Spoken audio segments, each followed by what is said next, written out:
সকালের না অল্প একটু ভাত ছিল, তো রাতে কি করব সেটাই ভাবছি। ভাবলাম যে সকালে একটু ভাত আছে, একটু ভাত ভাজা করে দিই। মানে ওই একটু গরম গরম, মানে এমনিতে তো রাতে ঠান্ডা লেগে যাবে ভাত খেলে, মানে ভাতটা তো ঠান্ডাই জিনিস আর কি। তাহলে একটু কড়াইতে ভালো করে ভেজে টেজে বেশ সুন্দর করে ভাত ভাজা খাওয়া যাবে আর কি। দারুণ লাগে কিন্তু আমার।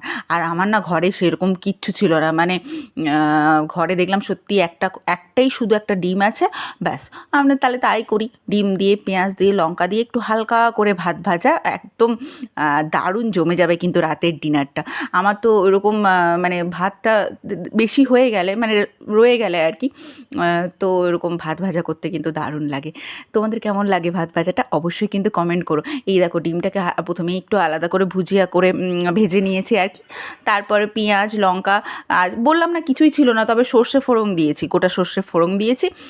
আর সেরকম ঘরে কিছুই ছিল না, ওই পেঁয়াজ লঙ্কা দিয়ে একটু ভেজে ভেজে বেশ একটু কোড়মুড়ে করে ভাজতে হবে। এই ভাত ভাজার একটাই প্রবলেম যে একটু টাইম নিতে হবে ভাত ভাজার জন্য, মানে একটু টাইম দিয়ে ভাজতে হবে, তাহলে বেশ টেস্টি হয় আর কি। তো যাই হোক, আমি আজকে রাতের ডিনারটা এইভাবেই করে নিলাম। তো তোমরা কি করো? ভাত বা অন্য কিছু যদি বেঁচে যায় তাহলে সেটা দিয়ে কি কি করো তোমরা, সেটা কিন্তু আমাকে জানিও। এগুলোকে বলা হয় জুগাড়। মানে কীভাবে মানে খাবারটাকে ওয়েস্ট না করে কীভাবে নতুন করে তৈরি করে করা যায় আর কি, সেটাই। তো সেটা খাওয়াও হয়ে গেল, বেশ টেস্টি টেস্টিও লাগছে, বেশ দারুণ লাগলো কিন্তু। চলো আজকের জন্য এইটুকুই। সবাই কিন্তু আমাকে কমেন্ট করে জানিও তোমরা কী কী করো, কোনো ভাত বা তরকারি বেঁচে গেলে তাহলে কী করো তোমরা, সেটা কিন্তু আমাকে জানিও। আজকের জন্য এইটুকুই। সবাই ভালো থেকো, সুস্থ থেকো, দেখা হচ্ছে আবার পরের ব্লগে।